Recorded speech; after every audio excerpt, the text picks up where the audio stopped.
Phil. Hey, everybody.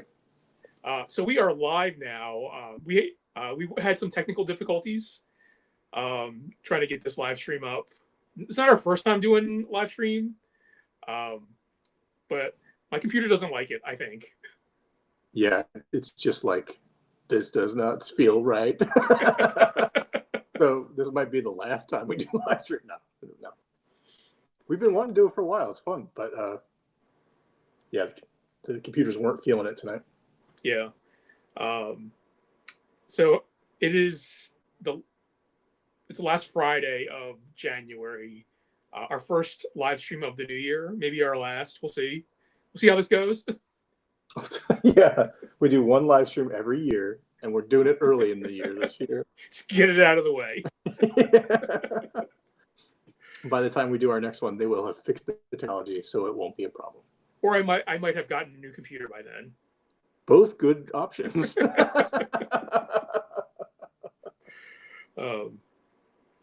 So I think the thing that we talked about prior to going live was one of the things that I have done within the past year. It's actually a little bit over 13 months, I think, at this point, is I have read all of Chris Claremont's X-Men. So from 1976, I want to say. I don't know. It is actually so. His last issue, there's like a little caption box that says how long he did it. I think it was it's definitely in the 70s to 1991. It's crazy. Almost 20 years. I watched the documentary, and I think that he said it was like 17 years. Yeah. Which is insane to be in one world and sort of like building that little corner of the world. But amazing. Do you know what issues he ran from? I mean, so Giant Size X-Men #1 is his first issue. Okay. I think Uncanny X-Men 94, or actually, I don't even think it was called Uncanny X-Men back then. I think it was just X-Men 94 through X-Men #3. That's a lot of issues. And Giant Size X-Men #1 is classically the one that sort of launches the new team of mutants. You get the introduction to the X-Men world of Wolverine and Nightcrawler and Storm and Colossus and Banshee and Thunderbird. I hope I'm not leaving anybody out, but it was a new era for the X-Men, and it was sort of like under Claremont's reign, it really took off. So exciting. Yeah. So what made you want to go back and read this? Well, I had never actually read the entire Claremont run before. I've read bits and pieces of it. But really the reason I started reading the entire run is through your local library, you probably have access to what's called Hoopla, which is how they do a lot of their digital media. So TV shows, movies, audiobooks, ebooks, and comics. So I was I had been reading some stuff just on and off, things that I had missed, and I was like, oh, I could read all these X-Men books, and I was like, oh, they have a bunch of them, so I might as well start reading them. And read them for free. The library's letting you read them for free, yeah. Which isn't so great. But go on. No, I was gonna say it was available up to a point. Right. How many issues in this 200 issue stretch would you say you had to really hunt down? What point did it become a problem? I can tell you because I have a note on because after a while, I think I want to say it's not essentials. I can't remember what the line is called, but it essentially reprints all of the all the issues in order, including the annuals and things like that. I'm going to pull up my notes because I have a note started of I don't know if you probably can't see it because of the screen, but that is all my notes. And I had at one point I had listed all the issue numbers and then whether or not I own it, which there's probably stuff I own that I didn't put down here. Sure. Where I could get it. So after a certain point, I think it's 210, 209, 210 is where it starts like getting kind of sporadic because they don't have the volumes that collect everything. Right. So I just see like, okay, what does Hoople still have, but like it's not called the Essential X-Men or whatever the series is called. It's called something else. So like I can have those issues. What can I get like physically through the library? Yeah. And then like what am I going to have to like find a way to read, like buy. Right. And as you were going through, you would not continue on if you were like stuck at a book that you couldn't find. Yeah. So this potentially could have gone on for years if like you could not find issue 217 because it was an issue that no one cared about. I mean, there were definitely issues that I was scared that like I was like, I don't know how I'm gonna find this one because like it's not reprinted in like it's like kind of like a one-off story, so it's not gonna be reprinted in like Mutant Massacre like is a big crossover, I guess technically. So like those issues are reprinted, but like issues after that, like where it's like a 2-issue arc, that's not going to be reprinted anywhere. Yeah, in the 200s, and I guess this would have been the like late 80s, early 90s. They would do like every year they would do a crossover event that would cross through all the books. So it would hit New Mutants and X Factor as well as X-Men. And it was stuff like Fall of the Mutants and Extinction Agenda, and those are huge. So there, I see what you're saying. Like there would be like at least 5-issue chunks that you'd be able to find. But then it's true after that. Like I think after the Mutant Massacre, there's a 2-issue story that Liefeld drew, where they just go to the mall. They like go shopping. It's also that issue in particular was worrisome because it is the first appearance of Jubilee, so buying it would have been expensive.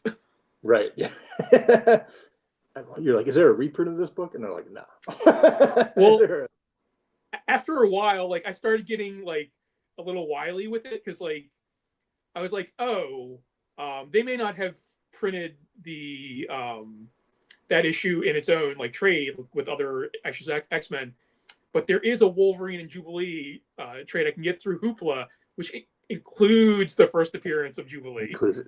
Amazing. So you're just like, okay, you're finding little ways to get all these books, but I know you. If you got that one that's specific to Wolverine and Jubilee, you would read all the other books in there too. Like you didn't just end up reading X-Men. You did end up reading the New Mutants and all these annuals that go along with it. Yeah. And because it's all interconnected. Did you anticipate that when you went in? Like it's going to explode into this whole thing?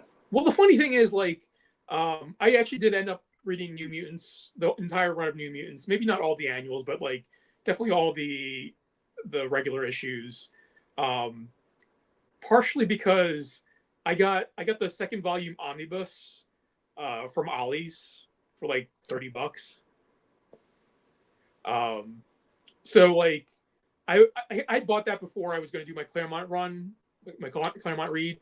So like I was like, it's too good of a deal to pass up. So I picked it up, like thinking I would read it eventually. But then when I started reading the Claremont X-Men, I was like, well, I can also get the New Mutants trades through as well. So I started doing that when New Mutants comes in. That's great. Do you think that's part of what inspired you to go back and read these? Like you're like, I got this. I mean, maybe because I was like, if I'm gonna read New Mutants, I might as well read the X-Men too, right? Yeah, you might as well. That's great. There was something specific to New Mutants I wanted to ask you about because New Mutants has a great cast that kind of is intact for most of it. Yeah. Where you have like Cannonball and Wolfsbane and Magic and a Warlock and everything. But then at the end, Liefeld sort of takes over the book and Cable comes in, or Magneto goes out and Cable comes in as the leader. And then it's just like a free-for-all. Yeah. Like tons of new characters introduced. And one of those characters is Deadpool, I was surprised when you told me this the other night, but he's only in one issue of the New Mutants. He is in issue New Mutants number 98. He's in that issue, and then the book ends in 100. So like, there's all right. So like, nice to meet you. We got something. We're in the middle of something, right? What's interesting about Deadpool is he's a character that has changed so much. What was he like in that first appearance? Because I haven't read that since 10th grade, so it's been a while for me. I don't remember what he's like. Yeah, honestly, like he's not a big deal in that issue. Like I think he goes after Cable in that issue for reasons. I don't really remember what they are right now, even though I read it maybe a month ago. Okay. So it was memorable. But is there any of the things we associate with what Deadpool has become now? Like, is there wisecracking? Is there, like, there's no fourth wall breaking? There's definitely no fourth wall breaking. He's not as like jokey as he is, like as we think of him now. Sure. I mean, I think you could generously say he's wisecracking, but like not really. Yeah, okay. It's crazy how Deadpool has become this sort of, like, everyone knows who Deadpool is and like has an idea of how Deadpool behaves now. And I was curious how much of that is attributed to the Liefeld's creation of the character, how much is contributed to what Ryan Reynolds has done with the character, sort of bringing it to the masses, like on the big screen, and how much is attributed to the creative teams in the middle that sort of like did break the fourth wall and sort of beefed up the character in a way where he couldn't be beefed up in one issue of a book that people were barely reading. Yeah. Well, I mean, I think the biggest contribution to Deadpool that Rob Liefeld has like contributed, I guess, is the look. I think that is like, yeah, like he is 98% responsible for the look. Because he's obviously changed a little bit, you know, from when he was created to now. Yeah, not a whole lot, but a little bit. He's got fewer pouches and feet. That's the difference. It is a really like clean, slick look, and it hasn't changed in 20 years or 30 years. God, Deadpool's that old. Yeah. Yeah, so it hasn't changed in that time. It's a classic look. I mean, there have been color variations, but yeah, no big. I mean, it's a classic look in that like he looks like Spider-Man. He's like Spider-Man. Yeah. Ooh, that looks cool. Yeah, it looked cool 40 years before that.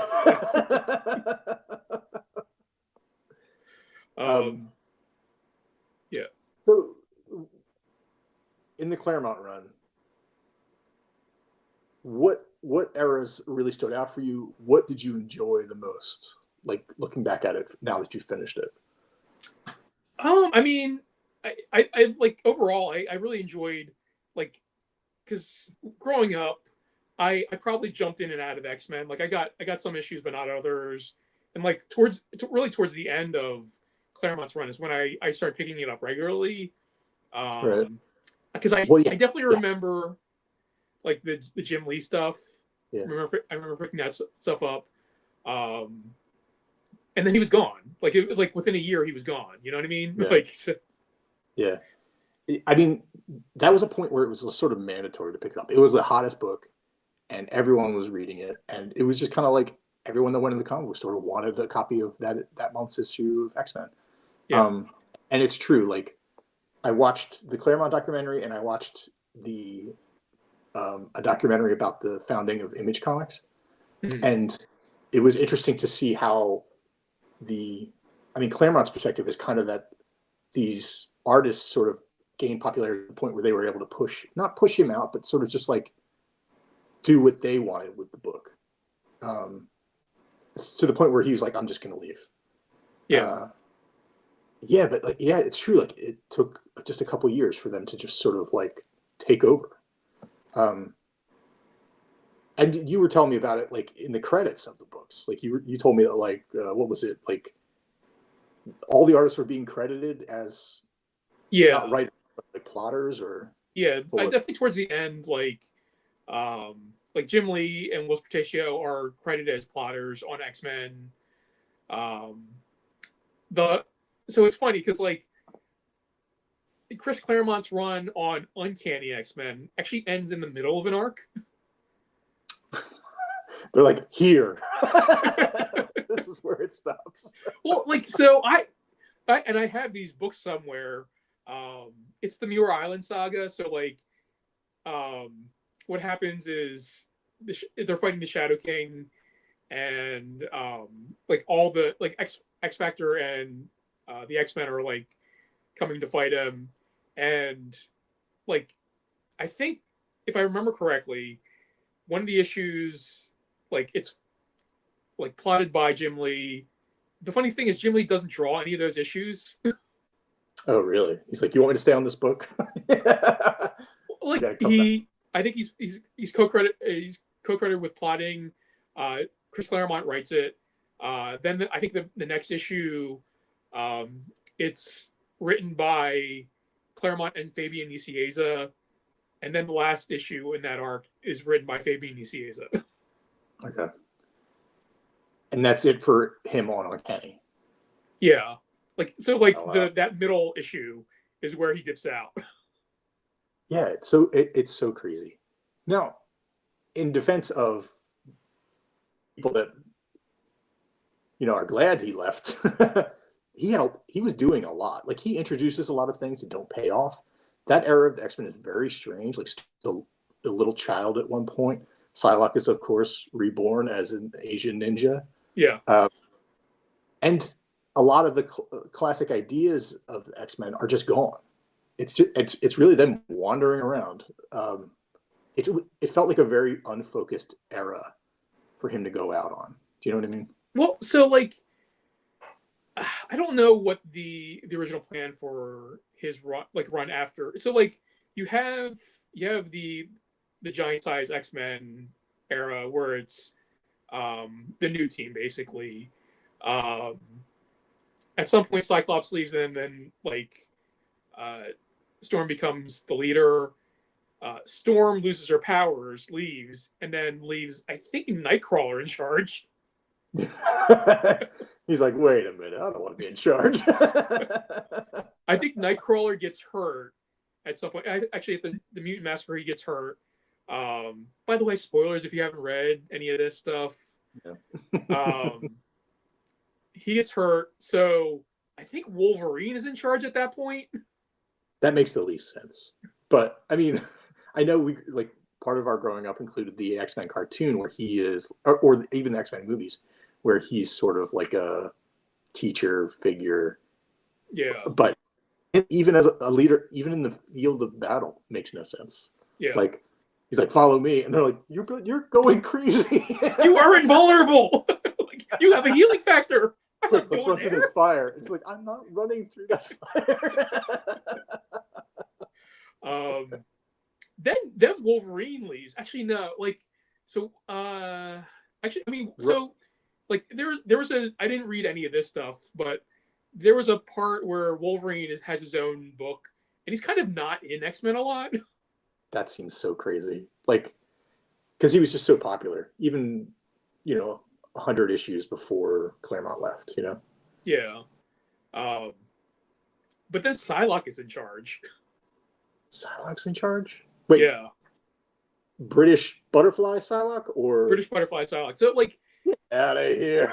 But like, and it's weird because like there's a kind of famous cover where Wolverine's on that X, like kind of crucified. That's the issue where they walk through the Siege Perilous, and she's like, and that issue was a little bit weird because it's told from Wolverine's perspective, and he's been hanging up on this X for like a day or something like that, and he like it's told through like almost like a hallucination where he sees the rest of the X-Men and they walk through the Siege Perilous. So, but like it's like, did he just like hallucinate that, or did that actually happen? And there's no explanation down the road. I mean, it actually happens because like the subsequent issues like show what happens to the rest of the X-Men. Sure. Yeah, it's tough. I love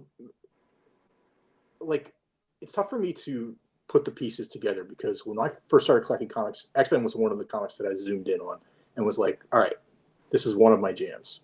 And it was when I went to the comic book store, I checked the back issues, and I was trying to complete the collection. But because I was doing it that way, and because I was a broke sixth grader, like I didn't read any of those issues in order per se, like except for like, you know, the ones that were coming out monthly. But I was basically reading them with no context, then reading an issue that takes place 30 issues later with no context, and, you know, sort of jumping around. So I loved the experience, but when you were retelling me the story as you were going through, I'd be like, how's your Claremont run going? And he's like, yeah, this and this and this and this. I'd be like, really? Like that happened? like it just didn't, like, it wasn't all clicking. So I was very jealous of this adventure you went on, because it just seems so fun to sort of disappear into that world and be hyper focused on it, which is really cool. Yeah, well, like it's funny because you, and I've got a question for you in a little bit, but like one of the issues of Uncanny X-Men that I remember reading as a kid was actually this one that I have here, which is Uncanny X-Men 209, which I think I may have shown on one of our videos before. I think it's one of the ones kind of like at a convention, right? Well, so like I want to say, because I don't think this is a newer copy that I have, but like the copy, the original copy that I have doesn't have a cover. So I bought it, like, and that's a thing that that used to happen with comics back in the day. Like when they were sold on newsstands, comics were returnable. So like if a newsstand bought a bunch of comics and they didn't sell them, they could just return them for credit or whatever. And they tore off the cover to do that. They tore off the cover and sent it back as opposed to sending back the whole book. Oh wow! So like I think I got one of those copies. But I remember. I mean, I was gonna say just a brief thing. Yeah. That cover is a jam. Like it's such a good cover. Yeah. Like I could see a kid ripping off the cover. It's being like bam on the wall, just like this lives with me on the wall now. But the splash page is pretty cool too. It's just like Nimrod looking down on them. I mean, you held it up, and the first thing I saw was Nimrod buns. I don't. He's like, I got my robot thong. But like there were so many unanswered questions when I read this issue, because like they fight Nimrod the entire issue. They fight him with the Hellfire Club. But there's a whole like subplot with Rachel Summers. And like at the end of the issue, I'm like, oh, I wonder what happens to Rachel Summers. And I may have mentioned this before on a different video.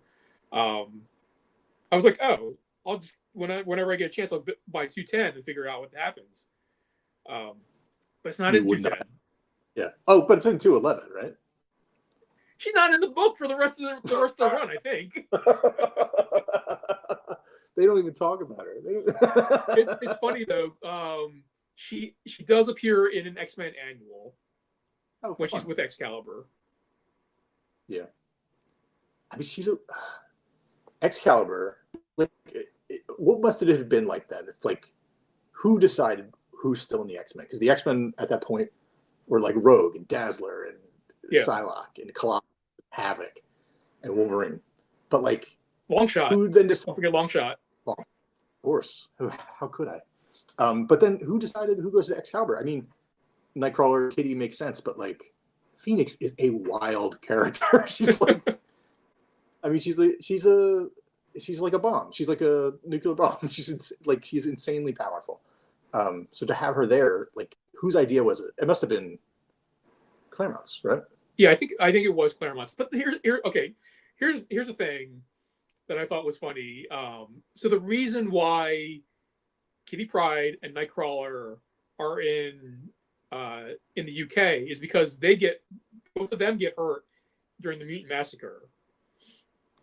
So like at that point, Kitty can't control her phasing power anymore. So she literally might just like poof off the planet of the Earth, you know? Like she might like completely like incorporate and like be gone. Nightcrawler, he has trouble teleporting at that point. Like he gets hurt to the point where like he's got to relearn how to use his power. Wow. And are they just as injured? Okay, go ahead. Sorry. But Colossus is there too. He's hurt too during the Mutant Massacre. He cannot change back to human form. after the Mutant Massacre. Okay, and they're trying to solve that, or Yeah. they're like, so they're in Muir Island. They're trying to solve it. But like Colossus comes back to the X-Men.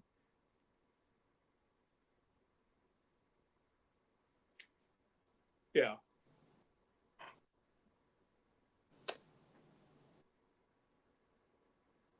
You're kind of breaking up now.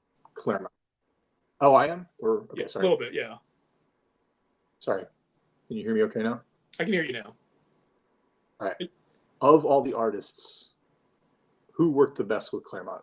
Like, who was a natural fit? Well, like, so I was thinking about this earlier, and like Claremont had probably an unprecedented run of like phenomenal artists working with him. Like, it started with Dave Cockrum, who like co-created those characters. Like, in the documentary I saw, they were talking about how like Nightcrawler and Colossus were like straight from his sketchbook. Like, he's like, I think these would be cool, which is awesome. And I heard that the only reason he left the book is because he couldn't keep up with a monthly schedule, which is a heartbreaker. Like, I don't know how I'd handle that, just to have to move on to something else. I think he did the Nightcrawler miniseries though, because I think he really loved that character. Yeah. But then after that was John Byrne. Yeah. Who's a beast. Yeah. I will say about John Byrne though, and I think even Dave Cockrum, like, I think both of them are created as co-plotters like on X-Men, like during their runs as well. Oh sure, yeah, okay. And in there are like, or in the John Byrne run are like maybe the two most important storylines in all of X-Men. Yeah. With Saga and the Days of Future Past. Although Days of Future Past is 2 issues? 2 issues, yeah. They're great though. I remember getting that because they were obviously too expensive for me to buy as a little kid. But there was a book that came out which was like a small trade paperback of those 2 issues. Yeah. I read the hell out of that thing. So good. Yeah. After Byrne comes, I think it's Paul Mouse? Paul Smith. Paul Smith, sorry. Paul Smith's great. Like, yeah.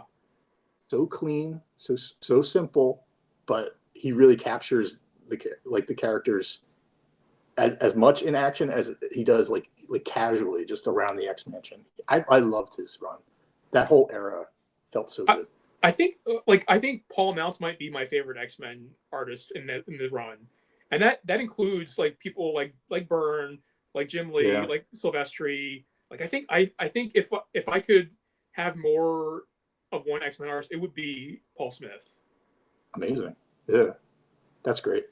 And that was also like, I love that era of the X-Men too, because that was like that's after Cyclops decides to leave, or that he decides to leave in that era. That's when Kitty steps up as a major character, even though she was in the Byrne stuff. That's when Storm becomes a major leader. That's where Storm loses her powers and goes full Mohawk. Yeah. And has that 2 or 3 issue chat with Forge. They just sit around and talk, which is great. It's a great issues. I think those are 2 issues. There are only 2 issues, but they're like 5 or 6 issues apart. Yeah. Oh, is that right? Yeah. And those are Barry Windsor Smith issues too. Yeah. Who's the artist? And I was not prepared. Like, as a kid, I was like, "What's happening?" Like, I was not ready for that drama. But looking back at it now, so good. Yeah, I mean, I love Barry Windsor Smith. Like his artwork's great. I like he's on the book sporadically. I would love more from him as well. But like, if I could only pick one, it would be Paul Smith. Barry Windsor Smith, did he have a regular series at all at Marvel? I know he's like, he did Weapon X. Like, that's one of his big claims to fame. But like, I don't remember seeing him do full issues regularly until Valiant was like, go crazy. he's like, no problem. I don't know that he ever had like a regular book that he did. Actually, no. Like it's weird. Have you I think his first Marvel work. Do you know this book? Can you I don't guess? know. It's Conan. Oh, that's such a good fit. Like, just dirt and sweat and dripping and hair and. But if you look at his stuff back then, like it looks nothing like his stuff now. Really? Like nothing. Okay. It looks more like I want to say like a Kirby like inspired like and I think his and I might be wrong about this. So he's like his first issue of Conan, Conan's on the cover, bare chested and whatnot, no nipples. He lost him in a battle. Wait. Barry Windsor Smith had a chance to draw nipples and he didn't? That's the weird.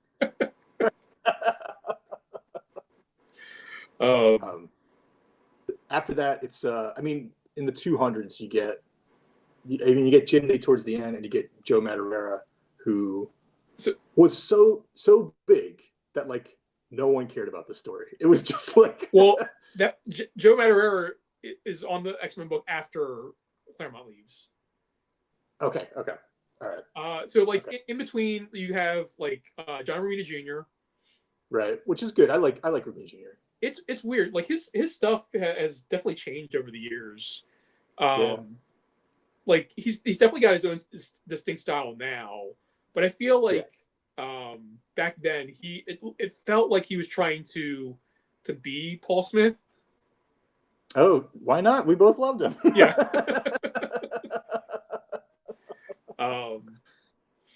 Then like I didn't mention on purpose because it's worth coming back to, but Silvestri. Yeah. Huge run and solid. So good. Like he drew everybody great. He was a beast on that book.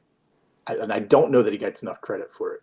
Of course, he is beloved in the community, and he was part of the first Image crew that went over. And he started Top Cow at Image. Is that still going? Is he still doing books over there? I don't know if he's still doing books. I know he sporadically does books for like with Top Cow. Obviously, it's his studio company, but like I don't know if he's drawing anything regularly. Okay. Yeah, he was so good. Yeah. But then you like after Silvestri, it's Jim Lee, and there are like sporadic guest artists. Sure. I think Andy Kubert does some books towards the end. Paul Mounts does come back for one issue, or I'm sorry, Paul Smith comes back for one issue towards the end of Claremont's run, which is nice. That is cool. Is it a good issue? Which one? It's an okay issue. It's weird because it's basically like kind of table setting for the rest of the because it's the Muir Island saga where they're fighting the Shadow King, so it feels like just like table setting. Sure. Which I was if he was going to do more stuff, like I would have liked to see him do like more of that run, more of that story arc. Kubert I didn't know about, but I know both Kuberts did X books. I think Andy did Wolverine and Adam did X-Men after Lee left, like the straight up X-Men. I stopped at X-Men number 3, which is like Jim Lee's still in the book. My recollection though is that before I want to say Andy did X-Men. Okay. Before Andy Kubert was on X-Men, Art Thibert was on X-Men. Oh right. So Art Thibert, like he tried his best to be Jim Lee. And I feel like that may have been just like an editorial decision where it's like, hey, Art, like, we just lost like the hottest artist in comics today. Can you draw almost exactly like him? But at the bottom where you put the signature, instead of writing Jim Lee, just you write your. Yeah, I mean, I didn't have a problem with him, but it wasn't the same for sure. Yeah. I think he was a better inker, wasn't he? Didn't he become an inker for a while? He did. He actually inked Jim Lee, I think. Okay. For some of those issues. That's good. So my question for you was going to be, like, how much of Claremont's run have you read? Like,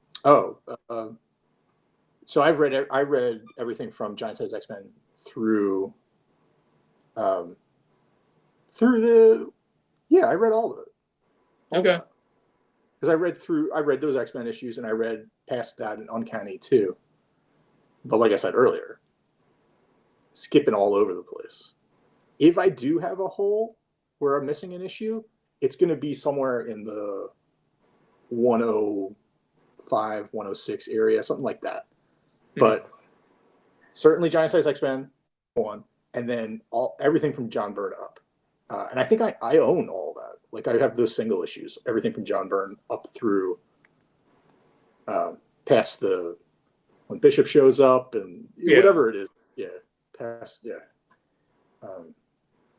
But have not read any of it in 20 years. Yeah. Or whatever. And it's been fascinating to hear about it. So I ain't going to go to Hoopla to track it all down. But and I'm certainly not going to go to my basement to find the issues, even though they're probably in the same box. Yeah. It's weird because of how much X-Men changed throughout the course of Claremont's run. There's stuff that I was not prepared for, like what happens to Polaris. Do you remember what happens to Polaris in that run? No. She would have showed up around the Madeline Pryor era, like with all that, or I don't know if Polaris was ever officially on any X-Men team when Claremont was writing him, or it was Claremont was writing the X-Men. Okay. She does show up sporadically. Was she connected with Havoc romantically? Yeah. Okay. So one of the issues that she might be the issue that she shows back up in, they get attacked by, I think it's the Marauders, and they get separated. Havoc joins the X-Men. Polaris gets taken over by one of the Marauders called Malice. Oh. Takes over her body. Wait, Malice Polaris? Is that what we're saying here? Yes. I'm going to get just a visual reference. Yikes. She's like, first things first. Got to change that hair, girl. Just Google Malice Polaris and you'll see a choice. Well, so Polaris gets taken over by Malice. She becomes an X-Men villain. She shows up as a villain more often than not. It's kind of, yeah. She, towards the end of Claremont's run, she gets rid of Malice. For some reason, loses her magnetic powers. becomes super strong and bigger, physically. Oh my gosh! Really? I'm seeing. Yeah. And she's part of the Shadow King's plan towards the end, but none of that is explained. I don't know why. Why did she lose her magnetic powers? And unless it's in a different book, but the only X book I wasn't reading, I think, was X Factor. Right, and she of course became a member of X Factor when that was rebooted. Yeah. In that same era, actually, when the Gold and Blue team, she became part of the X Factor team. Yeah. Right? Yeah. Yeah. But it's just weird what happened to her. She had her magnetic powers, right? I mean, she gets them back. Okay. I guess the other thing, I don't know. I think it in the Adjectiveless X-Men one that Jim Lee wrote, I think Dazzler shows back up. Dazzler and Longshot, I think, show back up. Yeah, like, they show up 4. again. Yeah. But like Claremont kind of leaves her like hanging. Like it's like what? Yeah. Like what happened to her? Just... I mean, that's kind of like he leaves a lot of things hanging. And then the people that followed him were just like, we don't care. Yeah, we're taking every new direction. Are there any moments? What are the biggest moments? Like something like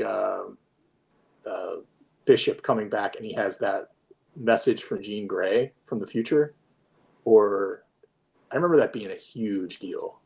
I mean, like, that's also post Claremont. Oh, for real? Yeah. All right. Well, I don't know my business then. Does he? What are Claremont's moments like that? Does he, or does he not have any? I mean, so like, I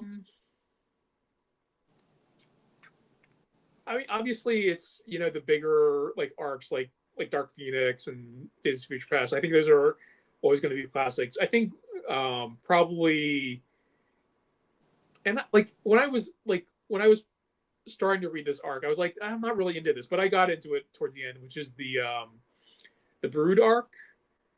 So X-Men in space, like, but they're all kind of implanted with like brood eggs, and they're all like there's potential like they might die because they're gonna turn into brood, right? Which is cool. I don't know. Like I love the Outback Era, like just like it's weird, like it kind of feels like Claremont was like, I don't want to have him tied down to any one place. So there's a guy who can teleport them wherever they want in a blink of an eye. Like, so the blink of an eye or the swing of a whatever. So we're talking about Gateway, who's the man. Yeah, that's when their base, like they weren't tied down to, was just they were in Australia, right? They were in the Outback. Yeah, they were in Australia, but like they were barely in Australia. Yeah, because they like they're like that's the Fall of Mutants. So they're in Texas then. Right. Like Jubilee shows up. They're in a mall, I think in Los Angeles. So like it like they're rare, even though it's the Outback Era. They're rarely in Australia. I can imagine he was just like, we got to get away from this mansion. We got to get away from it, and not even thinking about it. Oh, that's the other thing. I did not know this before reading these issues, but for a while, like early on I think it's like the latter part of Cockrum's run is they're set up in like an island that Magneto has created. Asteroid M? Or not Asteroid M? No, it's like a Genosha or no. It's like an island. He just like want to make this the Savage Land. I'm just keep naming. Seriously, like he creates an island, and the X-Men are like, well, I guess we're living here now. Yeah. Jeez, he's all like, suckers, it's made of metal. Folded in on him. I was watching the documentary of Chris Claremont, which highly recommended. Very good, very thorough. And there was one thing I was really surprised by, is that in the Dark Phoenix saga, there's a portion where she's slaughtering, millions of people in space in a different galaxy. And Jim Shooter, who was the editor-in-chief at the time, is like, what are the repercussions here? Like, what are we going to do? And one of those solutions was like, oh, she could stand trial. Like, that would be interesting. But Shooter wasn't into it. And then Claremont's like, fine, we'll just kill her. So they kill her. But then 10 years later, Shooter's like, oh, we're going to bring her back. And Claremont and Byrne were both like, what? You're crazy. You can't just bring her back. And I was like, wait, her name is Phoenix. Like, she's supposed to come back. I knew as a kid, I knew she was going to come back, partially because I saw her running around. But but it made sense because she was a phoenix that rises from the ashes. But like, that was not their intention at the time. Like, they had no intentions of bringing Jean Grey back. Like, Jean Grey was dead. Yeah. But it seems like destined to be that she would come back, just because, I don't know, like, I mean, maybe I live in a world now where everybody comes back, so it's not a big deal, but I was very surprised that they were so against a character named the Phoenix coming back to life. Well, technically, she never died. Like, they retconned that. Did they? So, I did, this was not part of my Claremont read through, but so because like what happens in that arc is they go up in space and they have to land back. They have to land the back on Earth, and like Jean Grey is like piloting the spacecraft, keeping all the other X-Men safe, but she like is bombarded with radiation and like she's gonna die. So I think initially in that arc, Claremont, I think his intention was that she becomes the Phoenix.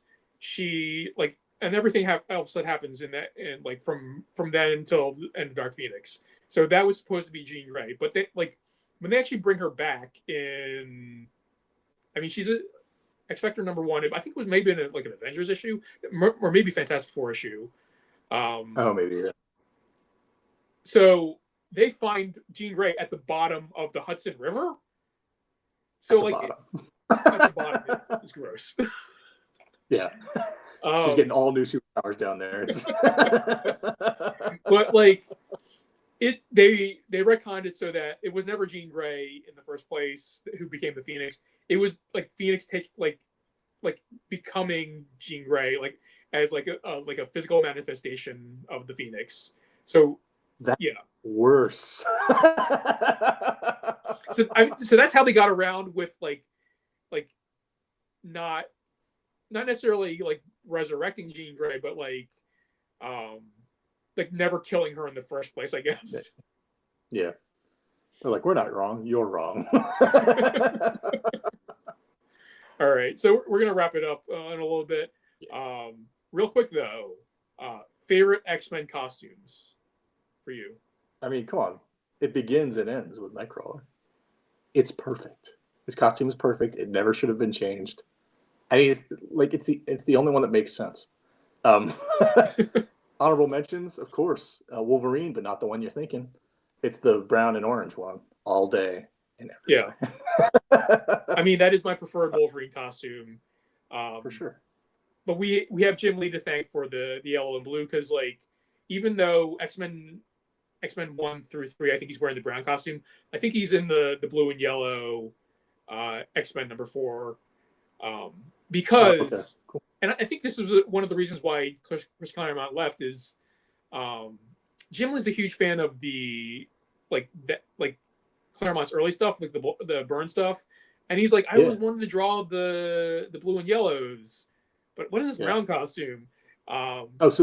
So we hate Jim Lee now? But like a little bit. Like kind of wrapped up in that is like Claremont wanted to continue to change the book, like X-Men, like have it like be different, because like if you look back through all of Claremont's run of X-Men, like it changes a lot from like, you know, like kind of era to era. Like you think about like the giant size X-Men stuff, like obviously like Byrne and them in space, the like Storm leading them, all that stuff like changes like constantly. But then when Jim Lee comes on the book, he's like, I want to bring him back to the original stuff, and Claremont's like, no, I want to change them. And I think it was that kind of like creative differences that like that made Claremont was like, I'm out. Yeah, I mean, I can understand wanting to draw the characters that you loved as a kid and everything, but like, I don't know. It's true. You got to keep moving, otherwise it becomes stale. And that's what happened with the X-Men. It became stale. Yeah. Also, one last thing, but before we sign off, we've talked about Rogue a little bit. And we did a video about where you reviewed Rogue #1. I love the fact that Savage Land Rogue, she's in that costume for maybe 2 issues, but like the amount of times you see people drawing her in that costume, it's like her regular costume. Like, you know what I mean? It is more iconic than her regular costume, that's for sure. I bet if you counted the panels, it's probably only like 20 panels that she's in that costume. And for those who don't know, it's basically her costume just ripped up and with a jacket. Sometimes. That costume is so iconic that my son was playing Marvel Rivals, the game on the computer. He's playing Marvel Rivals, and they have skins for everybody, and some of the skins are wild. But Rogue is a new character, and one of her skins is Savage Land Rogue. And I'm watching my son because you can look at the costumes and like have it on the character and spin the character around. And I'm watching him look at her and just spin the character around. I'm like, all right. But yeah, like that costume it's such a Rogue thing. It's crazy. Yeah. I mean, who do we have to thank for that? That's a Jim Lee thing, right? That is a Jim Lee thing, yeah. And I remember seeing, and I wish I could find this, but like there's a sketch of like a Jim Lee sketch of him designing that costume where he has like her in a regular costume and then like her in the Savage Land costume, and he's like he's made it make sense, like where it's been ripped. Like you could kind of put together her costume from. I mean, it's a kind of a fun idea, but she can't do anything with anybody out there. Like she can't touch anybody, or I mean, are her powers still active in the Savage Land? Is that part of the deal of Savage Land? She does not have her powers in the Savage Land. Yes. I think that may have been the consequence of going through the Siege Perilous. Love it. She gets there, Magneto, who's also there, and Kazar are like, let's go. No powers, no problem. Yeah, good for them. All right. Well, thank you, all of you for joining us on this Friday night for our first and maybe last live stream of 2026. I hope you enjoyed the X-Men conversation. What should I read next? Like, that's what I want to know. Tell me, because I want to join this journey with you. If you have any suggestions, drop us a comment.